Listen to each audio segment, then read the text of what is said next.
Hold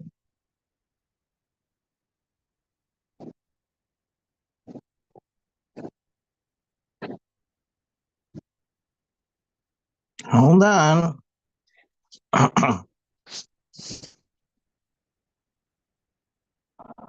Hold on. Wait a minute. Hold on. Hold your horses. Hmm, Let's see. Wait a minute. I'm gonna share my screen. All right.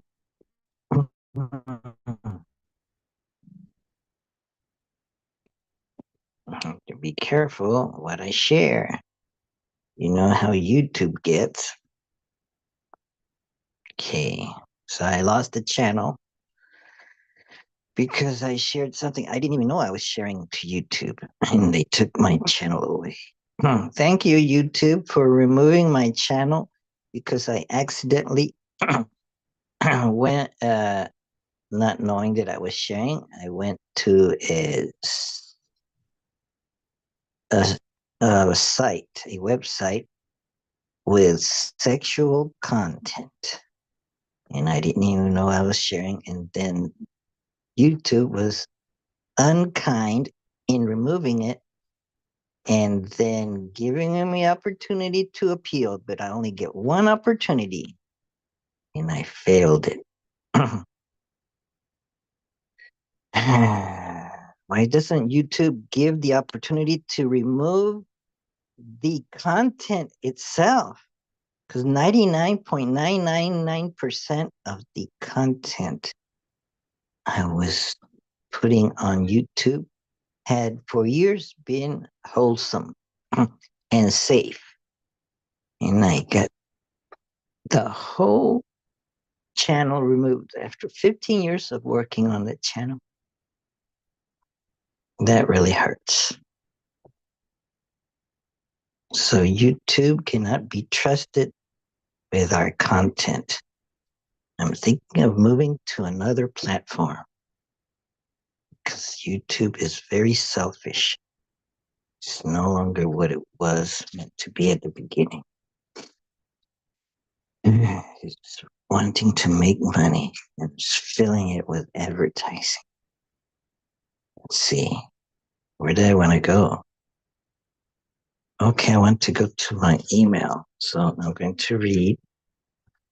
Hello, friends, enemies, strangers, kind mothers, and YouTube. I, I'm being nice to YouTube now. Welcoming. Thank you, YouTube, for all you do for us YouTubers. And so I'm YouTubing my thoughts on the Geeta, Geeta, also known as Gita, Gita, the Bhagavad Gita. So reading the contents of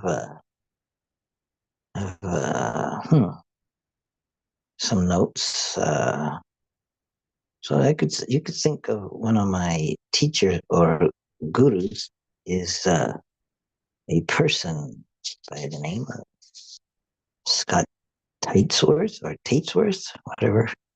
I don't know him personally, but he's very kind, and he sent me several books published by DK World Press in New Delhi. One is on the autobiography of Guru Nitya Chaitanya Yati. And another one is, I forget what the others were, but they're very, very good books. Mhm.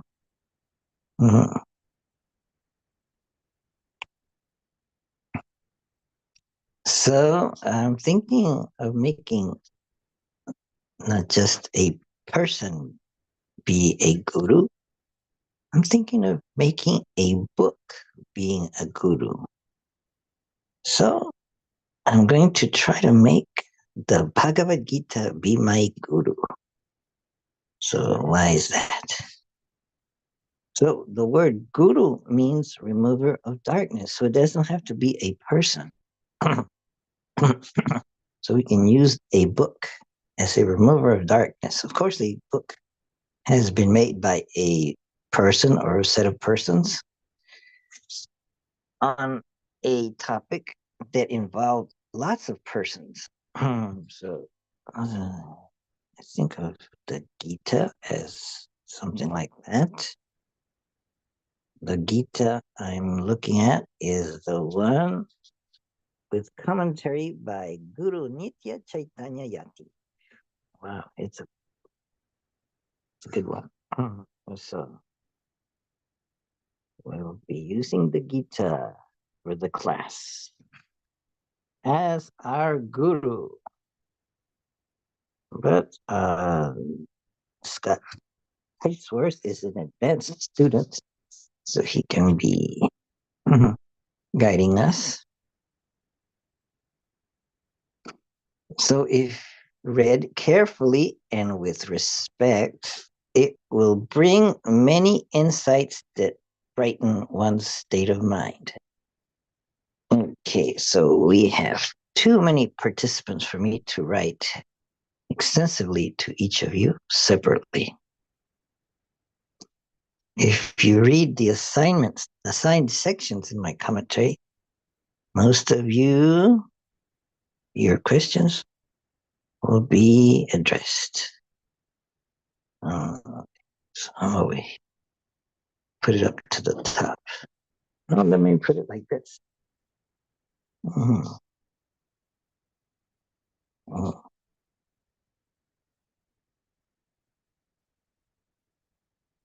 oh, oh. How do you like that? If you read the assigned sections in my commentary, most of your questions will be addressed. Any remaining questions are welcome. I will be happy to respond to them when I am able. I have listed you in alphabetical order going by first names. If you have time, there are many wise responses here, and part of the fun is is to see how much variety there can be in a wisdom text like this. Reading them will be a rewarding addition to the journey. Some are long, but short comments are welcome too. It's nice to hear what you are understanding from the readings. My introduction was written for the book that covers the first two chapters only. But we will go through all 18 chapters. Each has its own introduction. So a few of you have mentioned the way the Gita is interpreted literally. Guru Nitya's first guru was Dr. Mace of Kanva Ashram, who wrote about literalism in the introduction to his book about Genesis in the Bible. This applies equally to the Gita and the people who wonder how Krishna and Arjuna could have a discussion in the middle of a war zone without getting killed, as if that discredits the entire book. Dr. Meese wrote this in the aftermath of World War II. You can substitute Gita for Genesis. Here's what he wrote. The first chapter of Genesis, Gita of the Gita has been generally assumed to present an account or theory of the creation of the material universe. Well, the Gita is not about that exactly. And of the evolution of life. For that reason, I cannot be a source. It cannot be a source of wonder that modern man, with his knowledge of material processes in the universe and of biology, has tended to look down upon Genesis as a poor product of an ignorant mentality. No doubt the people who knew the meaning of Genesis in past ages would have shaken their heads if they had come to learn of the modern way, which tends to take everything as its face value alone and to interpret spiritual scriptures as if they were textbooks of astronomy, physics, or biology. For Genesis does not describe cosmic and biological purposes. Its purpose is more profound. The aim of religion is to make man happier and to help him find peace and bliss within himself and in his relation to the world without. It does not make anyone happier to know how the material world is created, assuming that such knowledge is possible at all, and how the physical processes take place and can be controlled. In connection with many aspects of science, the world has learned to its cost to what extent control of matter can endanger and destroy peace and happiness. Atomic bombs and clouds are now looming in the sky, threatening to shatter man's peace altogether and to cloud his horizon forevermore. Modern man has largely lost interest in established religion because its dogmas, based almost wholly upon a literal interpretation of scripture, offend his intelligence.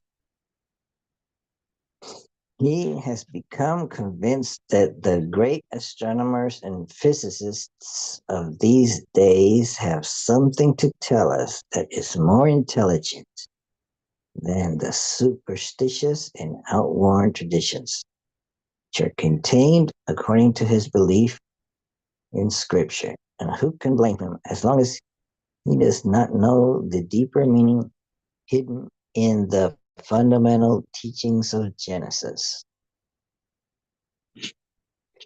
And I just sent this bit about the absolute to Geeta 2024 for their lesson 26, and it strikes me as very helpful right at the outset.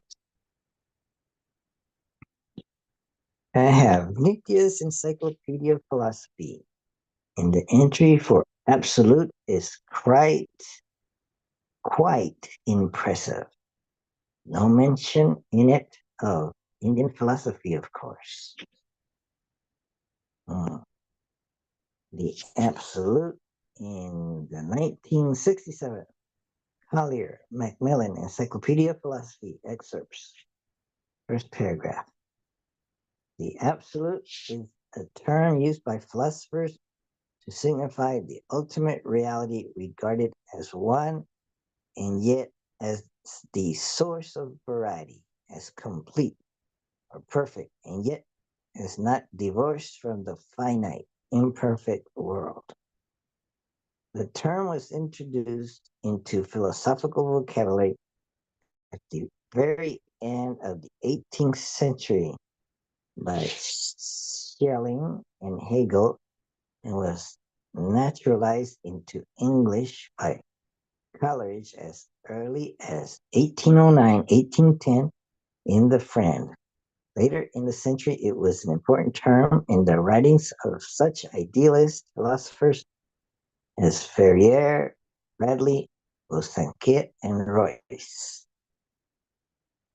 Akin to Nataraja Guru, whose magnum opus was the integrated science of the absolute,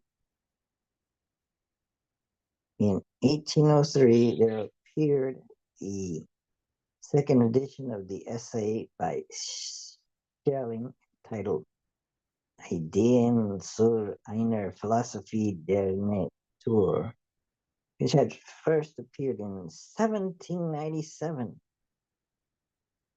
In an appendix written for this new edition, Schelling argues that philosophy, as concerned with first principles, must be an absolute science. That it there is therefore that it is therefore concerned with what is absolute, and that since all things are conditioned, philosophy must be concerned with the activity of knowing rather than with things or objects.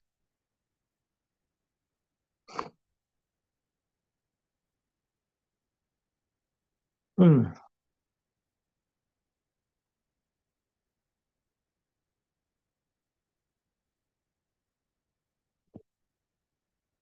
Philosophy, he writes, is the science of the absolute. And the absolute is the identity of the act of knowledge and what is known. Philosophy is the science of the absolute. I'm repeating. In the absolute is the identity of the act of knowledge and of what is known.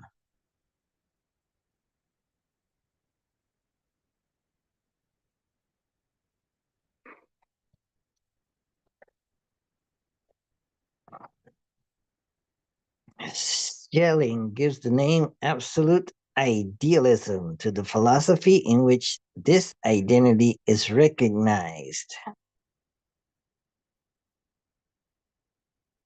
The exponent of absolute idealism, he argues, seeks out the intelligence that is necessarily embodied in nature, and he achieves by means of intellectual intuition a grasp of the identity between knower and known.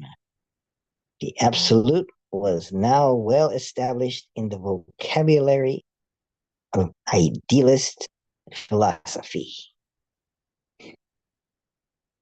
Huh. Here's one more. The final synthesis of Brahmavidya as a complete science of the absolute is perhaps best represented by the philosophy of the Bhagavad Gita.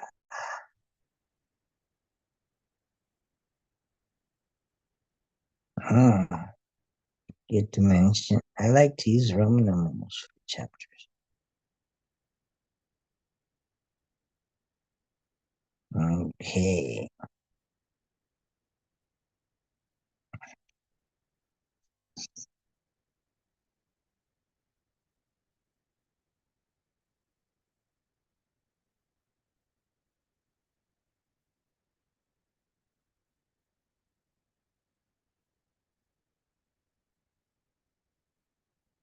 Hmm.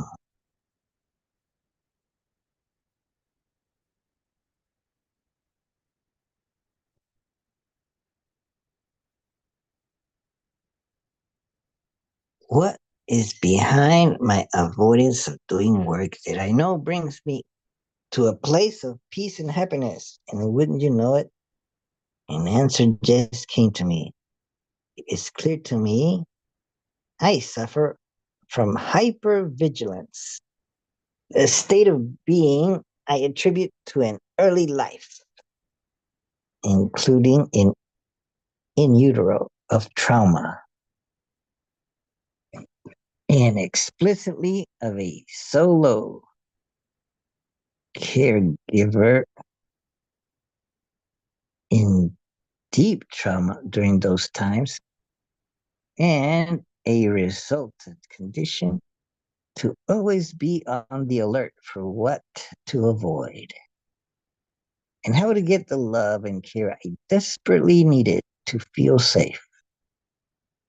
If we allow ourselves the peace of spiritual growth or the flow and bliss of playing music, how will we stay vigilant and safe? Best not to find out is what I am sure a deep part of my unconscious is saying each time I begin to try to get there.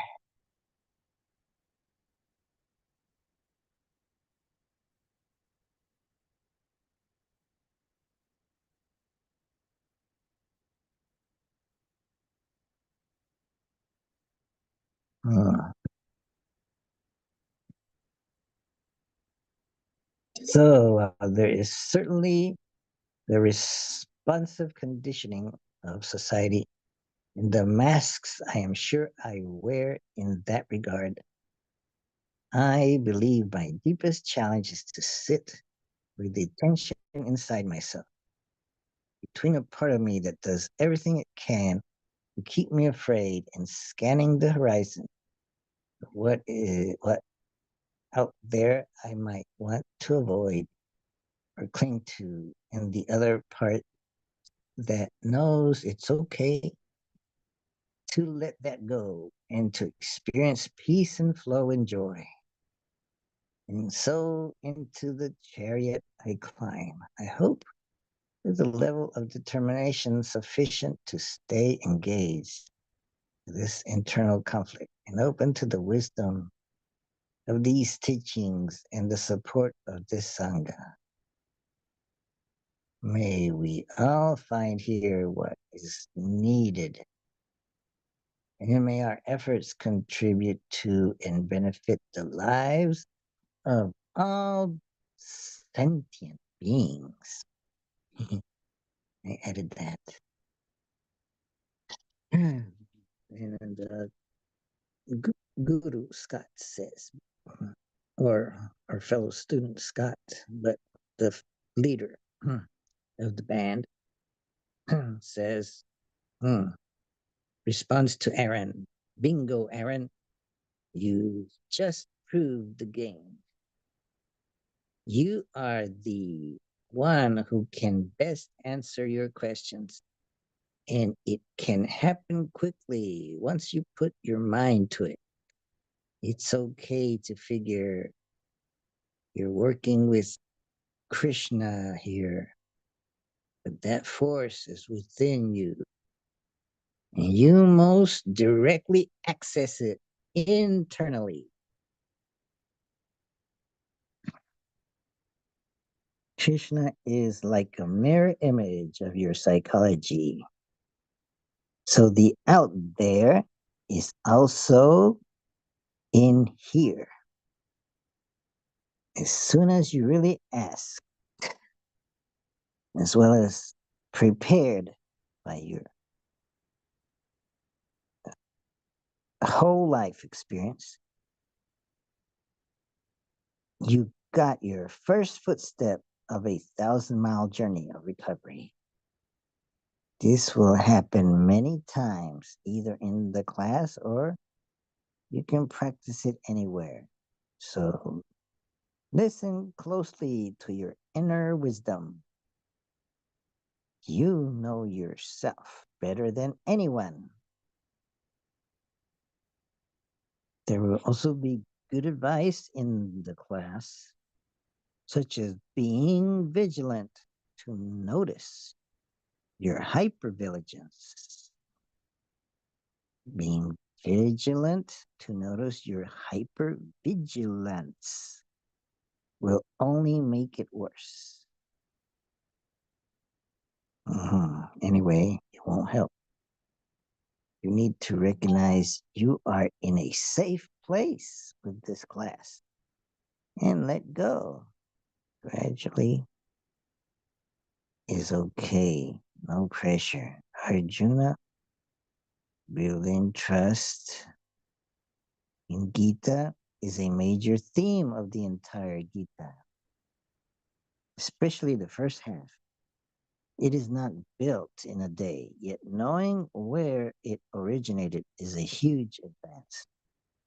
You need to be on guard as a young child in an incomprehensible world, but you comprehend much now and it can't confuse like it once did.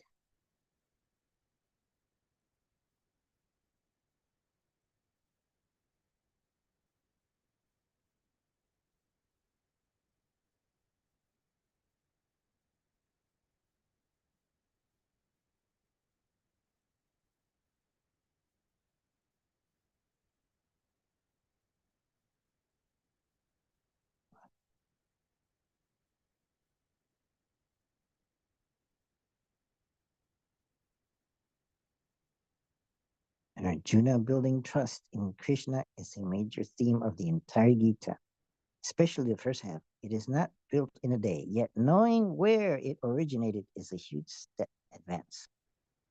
You need to be on guard as a young child in an incomprehensible world, but you comprehend much now, and it can't confuse like it once did.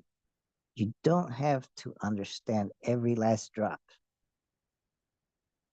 This is a perfect first response, Aaron. Sure, the conditioning of society provides examples of how we are self oppressed. So it's useful information, but the real impediments are built into our psyches.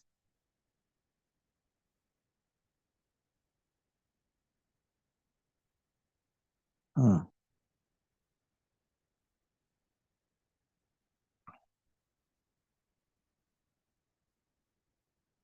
So that's where the work goes on.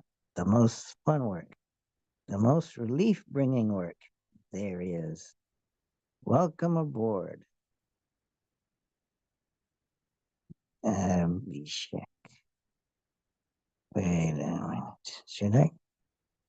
No. I need. The introduction is quite lengthy, but gives a fair idea of what to expect in the two chapters of Gita ahead. Prologue gives a hint that basically the exchange of dialogues between Arjun and Krishna are in essence the conflict which goes in our own mind and confronted with various situations posed by the world and the environment around us. It is not easy to find an answer unless we correctly analyze and assess the situations and the problems. Should we simply accept the defeat by not fighting or be fooled? Hardly to take on a very strong enemy head on.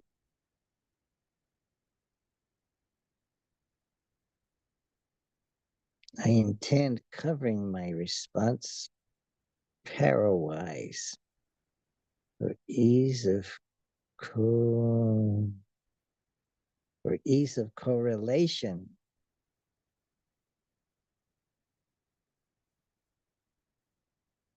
With what is written in the introduction.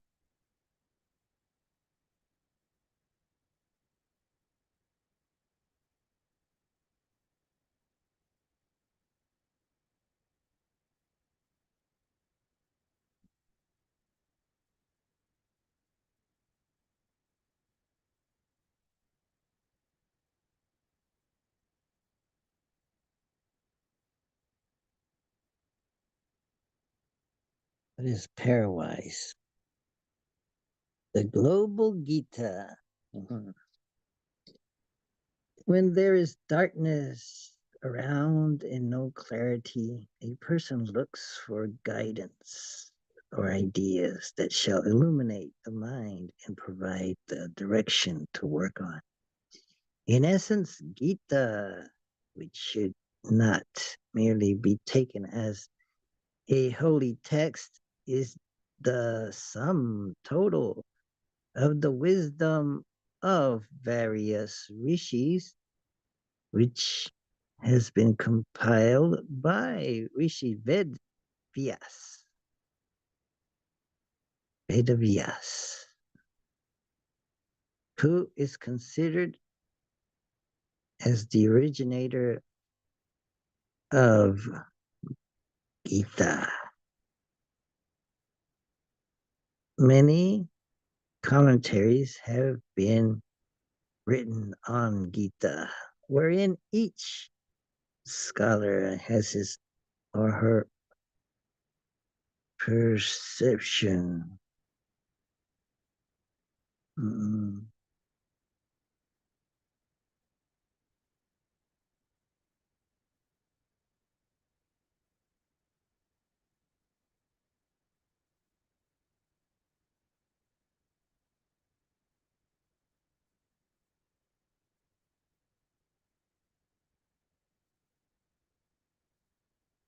Mm,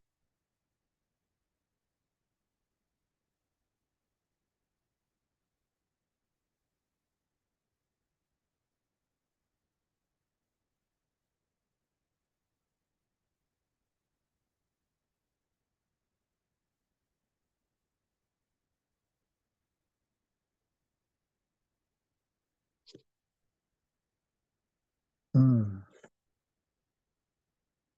Wherein each scholar has his or her own perception and understanding of subject matter. However, an attempt has been made to remove the cobwebs and throw light with a different approach.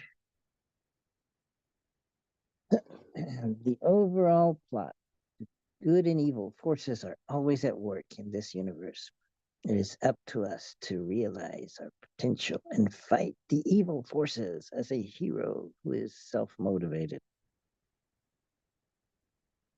It dispels the belief that it is a religious literature. Rather, it is a spiritual guide to carry out introspection of self and find for ourselves where we stand. If we are timid, makes you realize as to why should you be so.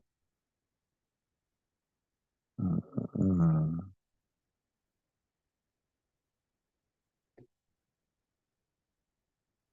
mm.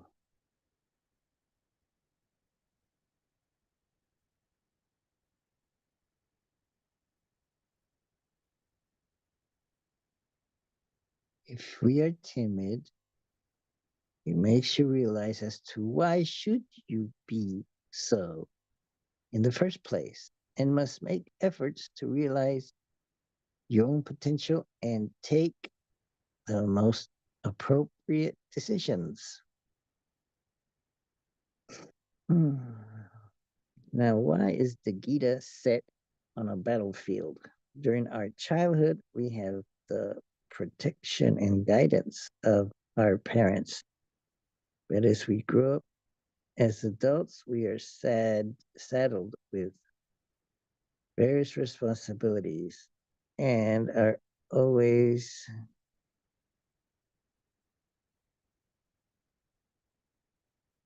Hmm,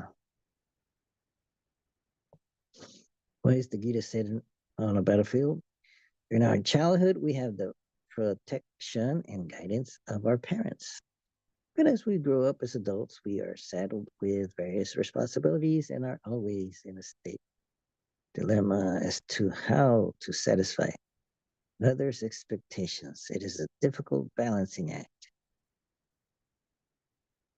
Mm, we try to carry on the outmoded beliefs, deemed to be correct, but there is always a conflict in our mind. Easiest way is to make a compromise. By doing so, one is not very happy to detach ourselves from this state, which at times leads to depression. We may indulge in getting hooked to drugs or alcohol.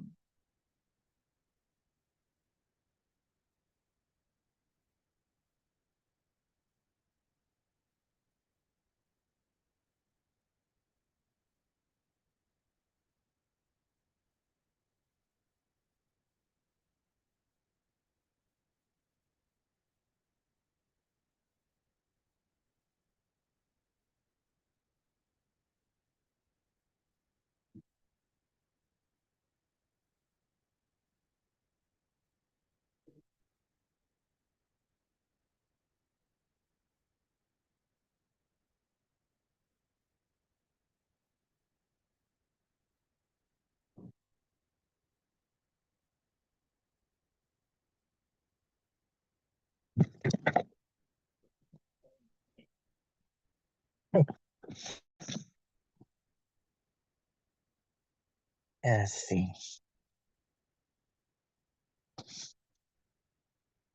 Okay, where was I? You were up what? Questions and answers. So makers compromise. Mm,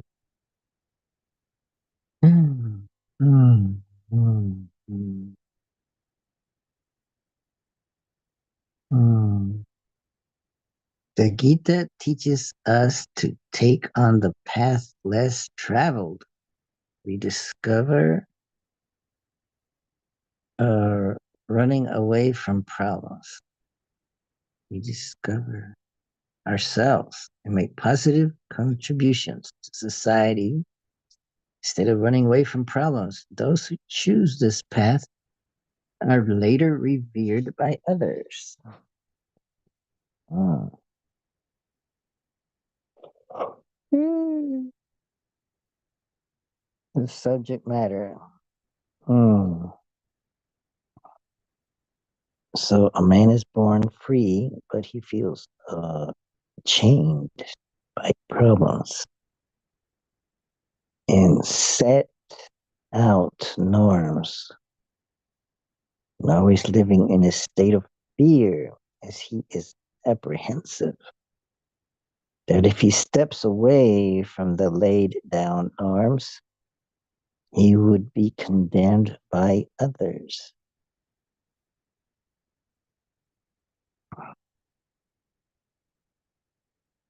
Therefore, most of us pretend to be happy and wear a mask to hide our true feelings. Krishna preaches.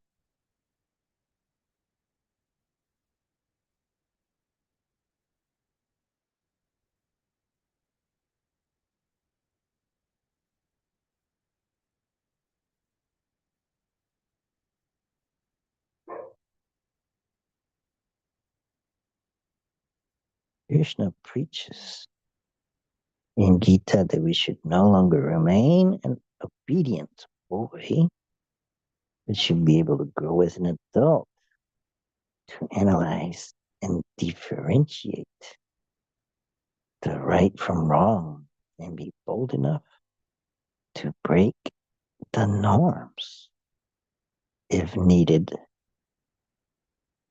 Times we are so shackled by the norms of society and religion that we do not really grow and do not realize our true potential.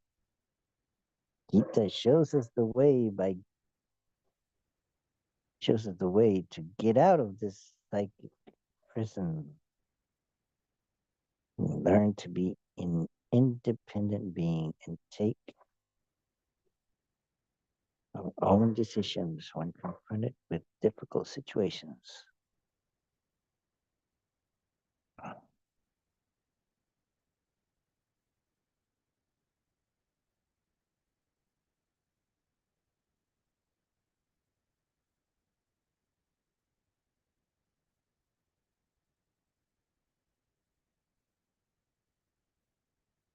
Uh,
why the book is needed. The book is the Gita. The Gita is my guru. Well, I'll try to make it mine. So there are very different views, interpretation about duty or my dharma and liberation. Well, we are expected to perform our duties. One cannot be a slave to the norms of society and organization. Should always be a window to be maintained.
Mm.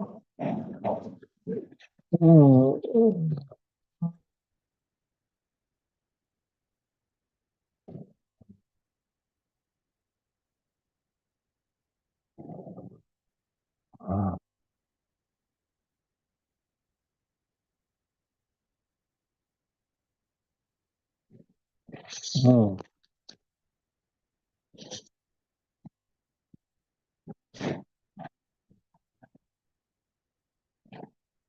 Mm.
Why the why is the Gita needed? There are several different views and interpretations about duty and liberation. While we expected to perform our duties, one cannot be a slave to the normal society. In organizations, there should always be a window to maintain one's own identity and freedom to express and act independently whenever warranted.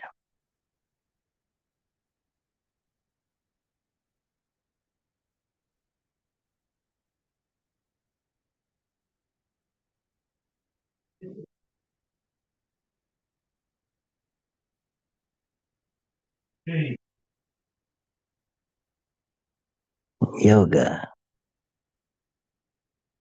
As we understand, yoga is all about union. The union can be of a different, to cannot differentiate.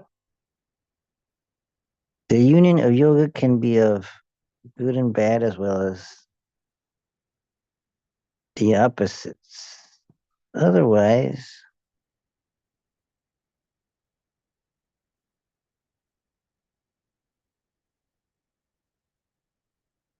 we cannot differentiate between the two.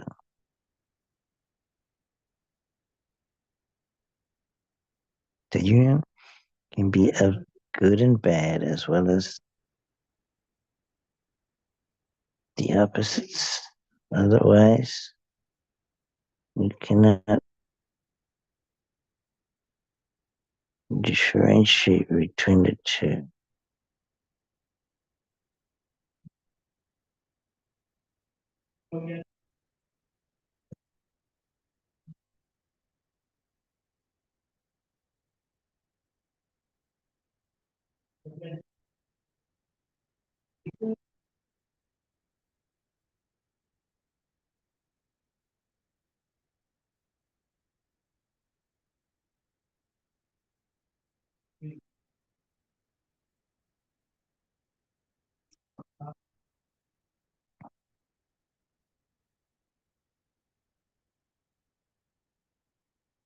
One must be able to visualize the opposite ends of a continuum.